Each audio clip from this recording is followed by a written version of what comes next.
Достар, негізі осындай хаттар өте көп келеді да, мен білмеймін, түсінбеймін ше осындай адамдар қай жермен ойланатынын. Негізінде сіздер көбісі ойлайды екен, бүйтіп сырттан біреудің реалитиін немесе сырттан біреудің инстаграмын қарай салып бір бизнес бастап кетемін деп. Жоқ, сіздерге эксперттер бәрібір толық ештеңе көрсетпейді. Ол жерде сіз білмейтін нәрсе бар.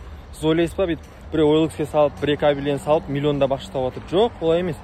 Бұл мына адам айтады да, мен бір объявление салдым, маған заказ түспей жатыр дейді да. Олай болмайды. Өйткені неге? Адамдар, эксперттер толық көрсетпейді ештеңені сіздерге. Олар өздерінің определенный бір действиелерін жасайды. Олар қиналып 30, 40, 50 объявление салады да, ал сіздер бір-екі объявление салып, сонымен бизнес бастап кеткіңіз келеді. Олай жүрмейді. Сол себепті айтады ғой, білімсіз бизнес ол казино сияқты деп. Казино жасамайық, таза бизнес жасайық. Сол себепті кішкене болса да білім алсаңыздар, сол кезде бәрі дұрыс болады.